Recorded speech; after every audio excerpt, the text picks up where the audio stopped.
नमस्कार शिक्षार्थियों, community health training programme में आप सभी का बहुत बहुत स्वागत है। और जैसा कि आप जानते हैं कि इस कम्युनिटी हेल्थ ट्रेनिंग प्रोग्राम में हमारे 3 विषय हैं। आधारभूत जीव विज्ञान, maternal child and health care and prevention and management of disease and emergency. तो इन तीनों में हम अलग अलग चीज़ों की बात करते हैं और इमरजेंसी वाला जो मॉड्यूल है ख़ास तौर से उस प्रैक्टिकल की हम बात करने आज फिर जा रहे हैं। इस प्रैक्टिकल में हम बात करेंगे कि किस तरह से हम हैंडल करते हैं इमरजेंसीज़ को। और ये इमरजेंसीज़ को हैंडल करना इतना आसान नहीं है, क्योंकि इमरजेंसी तो इमरजेंसी है। इसीलिए बेहतर से बेहतर ट्रेनिंग हेल्थ वर्कर्स को दी जाती है ताकि वो किसी भी इमरजेंसी के दौरान वहाँ उपस्थित रहें और उसको हैंडल कर सकें। अब बात आती है कई बार कि हेल्थ वर्कर नहीं भी होता है, तो ये सामान्य आदमी को भी ये जानकारी होनी चाहिए। और सामान्य आदमी को ये जानकारी इतनी भी है कि एक हेल्थ वर्कर या नज़दीकी पास में है तो इमीडिएटली उसको इन्फॉर्म करें और या उसको बुलाएं या उसके पास उसको पेशेंट को ले जाएं।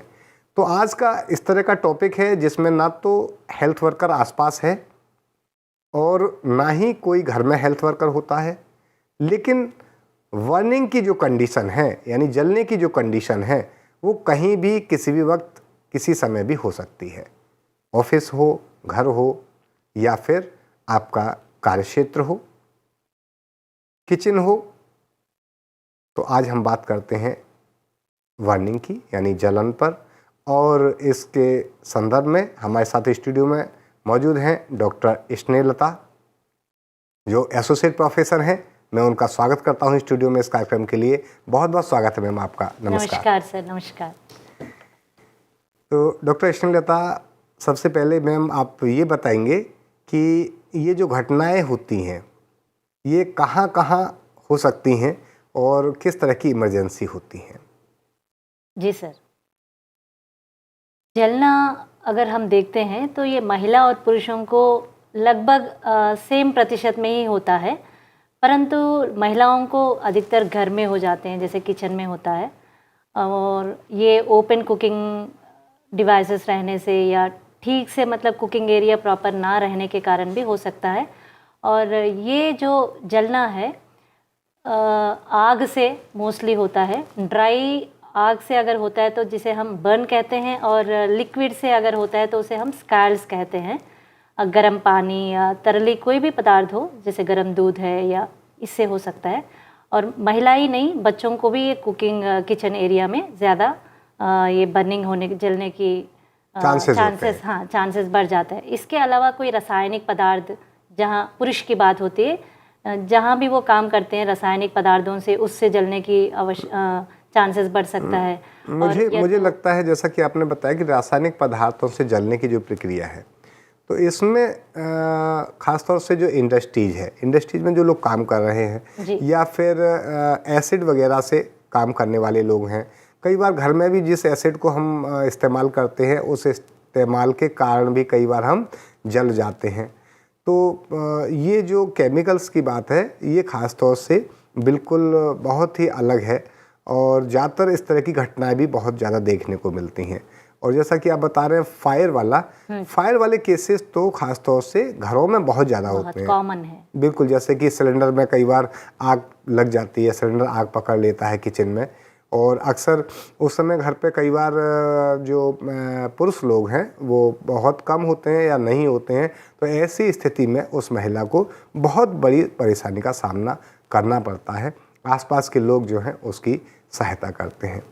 और भी जैसा आप बता रहे हैं कि हीट से किस प्रकार जलते हैं, जैसे कि दाल या फिर मतलब सब्जी है या फिर हम कह सकते हैं कि चाय जी, मिल्क, अक्सर जो है मिल्क से भी इस तरह की घटनाएं हो जाती हैं। जी मैम। जी, जैसे अगर हमने दाल या दूध लगा दिया और वो उबलता रहा और हम कुछ और काम करने लगे, और छोटे बच्चे जो है माँ जहाँ रहते हैं वहीं अक्सर आ जाते हैं, तो माँ कुछ और काम करने लगती है। इतने में मेनली जो टॉडलर्स हैं, मतलब 3 साल 4 साल के जो बच्चे हैं, वो स्टोव के बराबर की जो हाइट में आ जाते हैं, तो हाथ से वो खींच लेते हैं, तो ये ज़्यादा बढ़ सकते हैं। दूध से, दाल से या गर्म पानी से ये हो सकता है? बिल्कुल, ये हम अपने इस पिक्चर में देखें ख़ास तौर से तो ये जलने वाली घटनाएं हैं ख़ास तौर से बच्चों के लिए तो किचन में बहुत ज़्यादा, और बच्चे आते जाते भी रहते हैं किचन में, तो किचन की घटनाएं काफ़ी ज़्यादा देखने को मिलती हैं कई बार। और बच्चे गरम भगोने को, गरम उसको कई बार और चीज़ों को उठा लेते हैं, कढ़ाई में कुछ नहीं रहता लेकिन कढ़ाई गर्म हो जाती है, अचानक आके बच्चे उसको पकड़ लेते हैं। जी बिल्कुल। तो ये ऐसी टाइम पर जो घटनाएं होती हैं वो बहुत ज़्यादा शॉकफुल होती हैं और बहुत ज़्यादा परेशानी का सबब जो है उनसे बन जाता है जी। और साथ में यदि हम देखें कि इन घटनाओं पर यदि हम कुछ कर सकते हैं तो सबसे पहले हमें क्या करना चाहिए। सपोज जैसे कोई बच्चा जल गया है या किसी महिला के काम करते समय किचन में यदि उसके किसी भी हाथ पर या किसी शरीर के अंग पर अचानक कोई गर्म चीज़ गिर गई है तो इमीडिएटली उसे क्या करना चाहिए?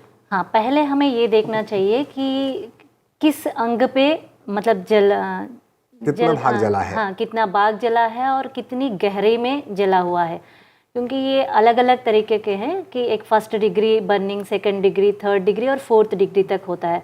तो ये डिग्री के अनुसार जो है हमारा उपचार बदलती है।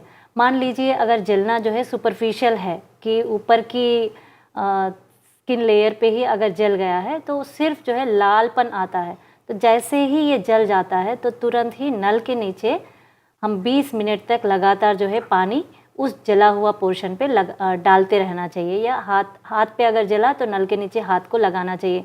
ये ध्यान रखना कि 20 मिनट तक।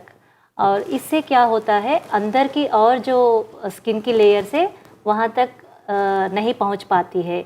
और उसके बाद हल्का सा जैसे 20 मिनट ये होने के बाद उसको आराम से उसे पोंछकर फिर बरनाल मिलती है, अगर बरनाल घर में नहीं हो तो देसी घी तो होगा और देसी घी को लगाना है। और उसके बाद गॉज पीस स्टेराइल होगी, उसको लूज से उसे लपेट कर रखना चाहिए। ऐसा नहीं कि जल गया है और आप कुछ और केमिकल उसके ऊपर लगाओ, ऐसा नहीं करना चाहिए। यह आपने बहुत ही सुंदर तरीके से बताया, लेकिन एक सामान्य आदमी को मैं समझता हूँ कि इस भाषा में समझना शायद मुश्किल होगा और हेल्थ वर्कर्स तो ख़ास तौर से समझ सकते हैं, लेकिन फिर भी किस डिग्री तक जला है ये जानकारी भले ही ना हो, लेकिन इतना ज़रूर पता चल जाता है कि जला कैसे है। मान लीजिए जलन हो रही है, त्वचा लाल हो गई है या फिर उस पर फपोले पड़ने लगे हैं, तो ये कैटेगरी से हम पहचान सकते हैं। क्योंकि जहाँ शरीर के किसी भाग में जलन पड़ रही है इसका मतलब कि वो जल गया है उतना भाग, तो उसको इमीडिएटली ठंडे से ठंडे पानी में हम उसको रखें और जितना ठंडा पानी उस पर हम डाल सकें उतना ठंडा पानी डालें, तो इससे क्या हुआ कि जलन जो है वो बहुत ज़्यादा कम हो जाती है। हाँ सर, मैं यही कहना चाह रही थी कि ठंडा पानी होना चाहिए, लेकिन यहाँ पे आइस क्यूब्स नहीं होना चाहिए, ये ध्यान रखना चाहिए। बिल्कुल बिल्कुल, लोग अक्सर ये गलती करते हैं, तो ये गलती बिल्कुल ना करें। आइस क्यूब जो है उस पर इमीडिएटली ना लगाएं जी। और यदि फपोले पड़ गए हैं, मान लीजिए जैसे फूल जाती है ना त्वचा, तो ऐसा लगता है कि फोड़े निकल आए हो, तो यदि इस तरह के फपोले पड़ गए हों जलने के कारण, तो उसको कभी अपनी तरफ से नहीं फोड़ना चाहिए। ये विशेष रूप से ध्यान रखने की बात है और हर आदमी को ये जानकारी होनी चाहिए। कई बार बच्चे आग के पास खेल रहे होते हैं और ख़ासतौर से गाँव का जो ग्रामीण क्षेत्र है इसमें हालांकि अब तो कम हो गया है, पहले लोग जो है ठंड के दिनों में आग जला के बैठते थे अक्सर और आग के पास इकट्ठे हो जाते थे ठंड को भगाने के लिए और बातचीत करते रहते थे। लेकिन अचानक जो है कई बार इस तरह की घटना हो जाती थी कि किसी बच्चे का हाथ उसमें जल गया, किसी का पैर उसमें जल गया। तो ऐसे समय पे ये जब घटनाएं होती हैं तो घबराएं नहीं, लेकिन सबसे पहले ये देखें कि वो उसका कितना भाग वो जला है और कितना उसमें गंभीरता है, ये देखना बहुत ज़रूरी है। फफोले यदि फूट जाएं तो उस पर सिल्वर सल्फाडाइजिन या जेंसन वायलेट आप लगाएं। और दूसरा जो ग्रामीण तरीके से हम उपचार कर सकते हैं जो हमारे पास में अवेलेबल है, जैसे कई बार आपके पास में कुछ ऐसी पेड़ पौधे हो सकते हैं जिनके माध्यम से हम जो है उस जले हुए भाग को इमीडिएटली उसका आराम मिल सकता है उसके द्वारा। जैसे कि ये बताइए स्नेता मैम। हाँ जी सर, कभी कभार हमारे पास जंक्शन वॉलेट या ऐसे ऑइंटमेंट नहीं होता है तो घबराना नहीं चाहिए। हर घर में आजकल कुछ पौधे तो मिल ही जाते हैं, जैसे कि एलोवेरा, नाम तो आप लोग सुने होंगे।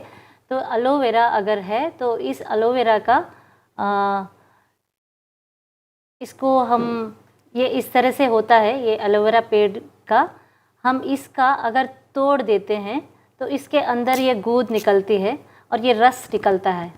ये रस को जहाँ पर भी अगर दाग है, जैसे हाथ में है, जल गया, तो हाथ के ऊपर इस तरह से आराम से हर 1 घंटे में, ज़्यादा प्रेशर न लगाते हुए, सिर्फ ऐसे ऊपर ही ऊपर ऐसा लगाना चाहिए। इससे क्या होगा, हीलिंग जो होती है सुपरफिशियल बर्निंग में बहुत अच्छा लाभदायक होगा। ये ना रहे तो भी हमारे पास जैसे घी, घर में हर घर में घी होता है, गाय का देसी घी लेकर, इस घी को हम यूँ लेकर इसको भी हम लगा के आराम से लगा सकते हैं। इससे क्या होगा, हीलिंग जल्दी होगी, साथ साथ में बैक्टीरियल की ग्रोथ नहीं होता है, एंटीबायोटिक्स देने की भी ज़रूरत नहीं पड़ती है। और बाकी और भी कुछ जड़ी बूटियाँ होते हैं हमारे जैसे पास। नारियल का तेल हम लगा सकते हैं। हाँ, ये ना मिले तो गोले का, जैसे नारियल की तेल भी शीत होती है, ठंडक होता है, तो उसे भी हम लगा दें तो हीलिंग में जल्दी हेल्पफुल होता है। मुझे लगता है कि जैसे आपने बताया खास तौर से एलोवेरा तो मुझे लगता है कि बहुत ज़्यादा मिल सकता है, और जिन लोगों के यहाँ नहीं है तो मैं समझता हूँ कि हेल्थ वर्कर्स खास तौर से इस बात पर ध्यान दें, वो अपने यहाँ भी इस तरह के एलोवेरा के जो पौधे हैं उनको उगाएं और आसपास भी इनको उगाने में लोगों को एडवाइस करें। तो इसका बहुत बड़ा लाभ न केवल जलने में ही है, ये बहुत बड़ा काम करता है। इसका इस्तेमाल हम खाने में भी करते हैं कई बार, और कई बार जगह लगाने में भी करते हैं, सुंदरता बढ़ाने में भी इसका हम इस्तेमाल करते हैं। तो ये बहुत ही इम्पोर्टेंट जो है वो प्लांट है। पौधे ना हो तो आजकल एलोवेरा जेल भी मिलता है, जेलीस मिलते हैं, वो ट्यूब भी लगा सकते हैं। सबसे बड़ी चीज़ जो है वो प्रोटेक्शन की है। मान लीजिए आपका हाथ बहुत ज़्यादा तेज़ी से जला हुआ है, या फिर ऐसा लग रहा है कि आग जो है कपड़ों में लग गई है, तो वहाँ पर प्रोटेक्शन बहुत ज़रूरी है। उस प्रोटेक्शन के लिए हमें करना क्या है कि उसको हमें, हमारा हाथ भी न जले, और हम ऐसी चीज़ का इस्तेमाल कर सकते हैं ख़ास तौर से, जैसे देखें कि प्रोटेक्शन के लिए बहुत बढ़िया ये जो है, इसका हम ग्लव्स का इस्तेमाल करते हैं, जो आग से हमें तो बचाएगा, और इमीडिएटली जहाँ पे भी गर्म कपड़े जल रहे हैं या कहीं भी आग लगी हुई है, उसको हम इमीडिएटली इस तरह से पकड़ करके हम उसको रोक सकते हैं, या उस भाग को हम इमीडिएटली कवर कर सकते हैं। तो इससे क्या हो कि हमारी जो आग है उस शरीर की जहाँ कपड़े पर लगी हुई है, तो वो कपड़े की आग जो है इमीडिएटली बुझ जाती है, और आग ख़त्म होने से इमीडिएटली हमें रिलीफ मिलता है। तो ये प्रोटेक्शन भी हो गया, और यहाँ पे इसका प्रिवेंशन करते हुए हम आगे बढ़ते हैं। जैसे कि मैम ने बताया, उसके बाद में हम आवश्यक जो भी चीज़ हमें मिलती है, जैसे गोले का तेल, नारियल का तेल, या फिर एलोवेरा जेल की जैसे हम बात कर रहे हैं, तो एलोवेरा जेल का ये जो इसके अंदर जो गुदा है, इसको हम निकाल सकते हैं। नहीं भी निकालें, थोड़ा सा फाड़ करके भी हम ऐसे करके और आसानी से कई टुकड़े हम इसको बांट सकते हैं। और जैसा बताया कि इसको इस तरह से जहाँ भी जो भाग जला है उसको धीरे धीरे करके हम रब कर सकते हैं। बहुत ज़्यादा प्रेशर कहीं लगाने की आवश्यकता नहीं होगी, और धीरे धीरे करके इस तरह से हमारा पूरा जो जला हुआ भाग है इस पर बहुत ज़्यादा आराम मिलेगा, और इमीडिएटली ये हील भी होगा। तो ये ऐसी प्राकृतिक औषधियाँ, क्योंकि ध्यान रखना चाहिए, कभी भी प्रकृति जो भी चीज़ हमेशा पैदा करती है, प्रोड्यूस करती है, वो मानव के लिए, सभी जीव जंतुओं के लिए करती है।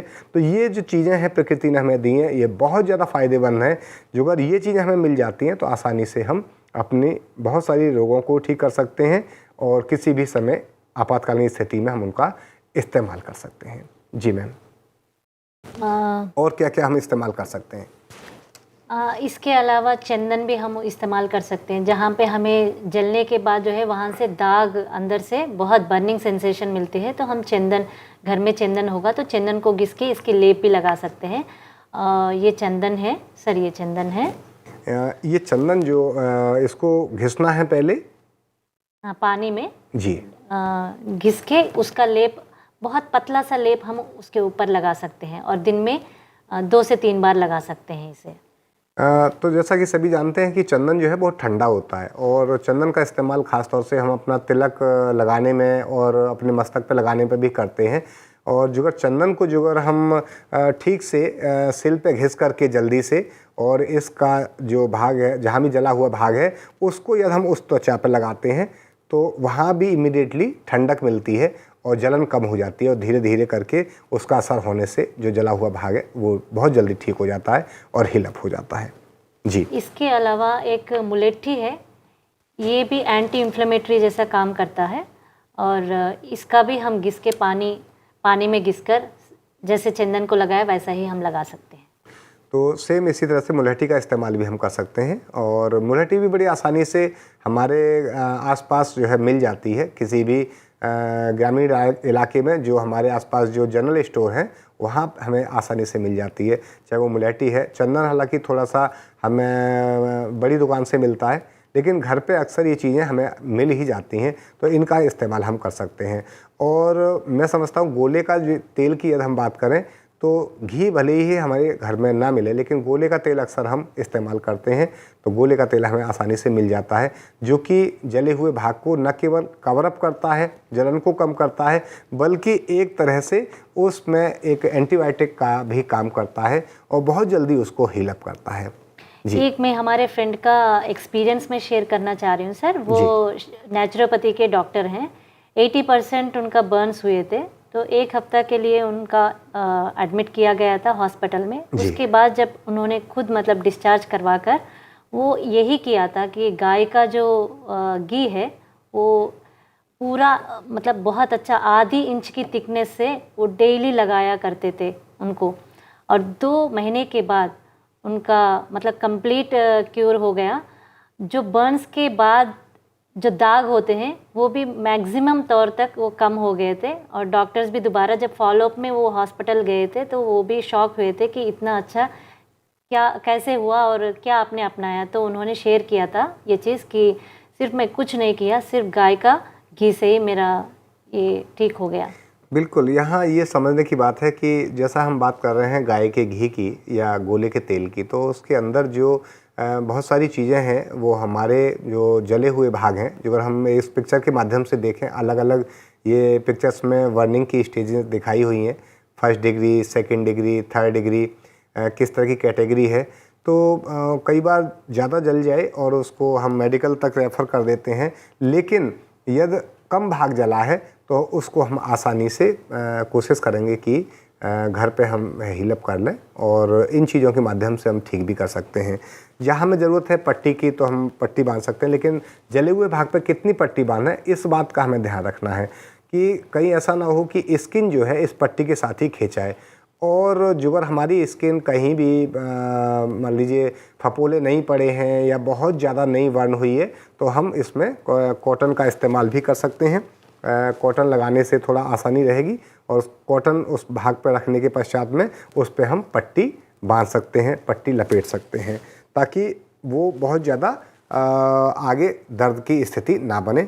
और आवश्यकता पड़ती है कई बार टिटनेस का इंजेक्शन लगवाने की, तो कम्युनिटी हेल्थ वर्कर वहाँ आसपास है आपके, तो इमीडिएटली आप उसको इन्फॉर्म करेंगे। तो जो काम आप नहीं कर पा रहे हैं वो कम्युनिटी हेल्थ वर्कर, आप पिक्चर के माध्यम से देख सकते हैं कि किसी वन केस में जो हेल्थ वर्कर है इमीडिएटली उसमें उसको किस तरह से पट्टी बांधता है, किस तरह से उसको देखता है, किस तरह से क्योरी करता है, और उसको एक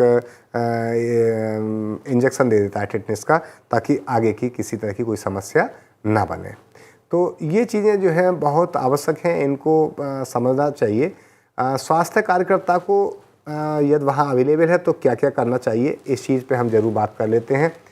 एक तो भरपूर मात्रा में पानी या ग्लूकोज या ORS का जो घोल है ये बहुत इम्पोर्टेंट है, इसको उस पीड़ित व्यक्ति को यानी पेशेंट को आप पिलाएं। यदि एसिड से या किसी वेस्ट से यानी अम्ल या क्षार से आप जले हैं, त्वचा या आपकी जल गई है, तो वहाँ इतना पानी डालिए कि वो पानी के साथ ही जितना भी डाइल्यूट हो सके वो डाइल्यूट हो जाए, और उस हिस्से से अधिक से अधिक वो एसिड या जो वेस्ट है वहाँ से निकल जाए। क्योंकि स्किन पे जब ज़्यादा ये समस्या होती है ना, एसिड वहाँ जब तक लगा रहेगा तब तक वो आपकी स्किन को जलाता रहेगा, तो अधिक से अधिक वहाँ पानी हमें डालना है। और तीसरा फिर हम आपको बता देते हैं कि जुगर बहुत ज़्यादा गंभीर स्थिति बनी हुई है, तो मरीज़ को क्या करेंगे, इमीडिएटली अस्पताल को हम रेफ़र करेंगे ताकि उसका ट्रीटमेंट हॉस्पिटल में हो सके। क्या ना करें, इस बात को भी हमें विशेष रूप से ध्यान रखना है कि यदि फफोले पड़ गए हैं त्वचा पर तो इनको हमें छेड़ना नहीं है, इनको हमें फोड़ना नहीं है किसी तरह से, और डॉक्टर का परामर्श लिए बिना हम किसी तरह का कोई सलाइन वगैरह नहीं चढ़ाएं और जल्दबाजी में कोई ऐसा हम काम ना करें। अपनी तरफ से एंटीबायोटिक्स वगैरह देने की कोशिश भी हम ना करें। जो घर का उपचार है वो घर के हिसाब से ठीक है, उतना हम करें। तो ये चीज़ विशेष रूप से ध्यान रखने की है। तो ख़ास तौर से यहाँ डॉक्टर स्नेहलता जी, आपके पास जिस तरह के पेशेंट आते हैं, जले हुए, कम जले हुए, या किस तरह के पेशेंट आपके पास आते हैं? हाँ सर, हमारे पास अलग अलग तरह के आते हैं। कभी कभार जो है फर्स्ट डिग्री वाले, सुपरफिशियल वाले आते हैं। कभी कभार जो है पूरा त्वचा जल गया है, अंदर मांसपेशियां, हड्डियां तक जले हुए भी आते हैं। तो उसमें हम यही देखते हैं साथ में कि कम्युनिटी हेल्थ वर्कर साथ में आते हैं या आशा वर्कर हमारे साथ आते हैं, तो वो पहले से ही कुछ फर्स्ट एड करके ही आते हैं।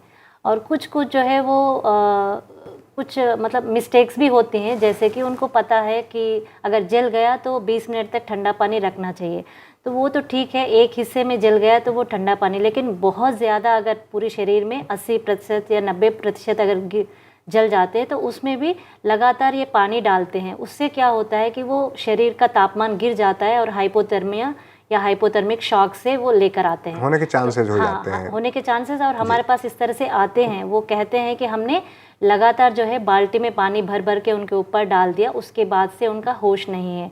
तो ये मिस्टेक्स ना करें कि यानी कि अधिक से अधिक या जल गए हैं और कई बार कपड़ों में आग लगी हुई है तो हमें इमीडिएटली कोई कंबल या इस तरह की चीज़ लेकर के हमें इमीडिएटली उसे कवर अप करना चाहिए ताकि उसकी आग वहाँ बुझ सके। बिल्कुल, अगर इस तरह से होता है तो पहले तो जो कपड़े हैं उन कपड़ों को हटाना चाहिए, जो इजीली निकलता है उसे निकालना है, और जो चिपक जाता है शरीर से उसे ना निकालना चाहिए। और दूसरा, कंबल को लपेट कर ताकि वो शरीर का तापमान बचा के रखे, और तुरंत ही वो हॉस्पिटल को लेकर आना चाहिए। यहाँ मैं एक टिप्स देना चाहूँगा उन घरेलू महिलाओं के लिए या उन घर के सभी लोगों के लिए, उन परिवार के लोगों के लिए जहाँ पर सिलेंडर के साथ में खाना बनता है, जहाँ पर गैस सिलेंडर के माध्यम से काम हो रहा है। तो गैस सिलेंडर कई बार क्या होता है कि लीकेज हो जाता है, उसके पाइप से आग निकलने लगती है। तो ऐसे समय में बहुत ही सावधानी से काम लें। खासतौर से जूट का यदि आपके पास बोरा है, कोई टाट की चीज़ है, तो इमीडिएटली पानी में भिगो करके उसको आप कवर अप कर सकते हैं, या कोई आपकी हैवी बेडशीट है जो कॉटन की है उसे पानी में भिगो करके यदि आप सिलेंडर के ऊपर डाल करके उसे पकड़ते हैं तो आपकी जो आग है वहाँ निकल रही होती है वो आग इमीडिएटली बंद हो जाती है, और जो भी आगे होने वाला नुकसान है उससे बचा जा सकता है। जो भयंकर विस्फोट है घर में उससे बचा जा सकता है। तो आग जो है बहुत भयंकर है, हालांकि ये जीवन भी देती है, जीवन कई बार ले भी लेती है। ध्यान रखिए, आग से बचना है और आग का सही इस्तेमाल करना है। और यदि आप हेल्थ वर्कर हैं तो आपको कौन कौन सी चीज़ें ध्यान रखनी है, डॉक्टर स्नेहलता जी हमारे साथ इस कार्यक्रम में सम्मिलित रहीं। उन्होंने ये सारी चीज़ें बताई आपको बहुत ही ठीक से कि किस तरह से हमें आग के माध्यम से लोगों को बचाना है और उनकी सेफ्टी करनी है। और जो लोग सामान्य रूप से जो आग के साथ में कहीं ना कहीं काम करते हैं उनको अपना ध्यान रखना है। इसी के साथ हमें लगता है कि ये कार्यक्रम आपको ठीक लगेगा, और कहीं आवश्यकता हो तो आप हमको बताइएगा। जय हिंद, जय भारत, नमस्कार। नमस्कार।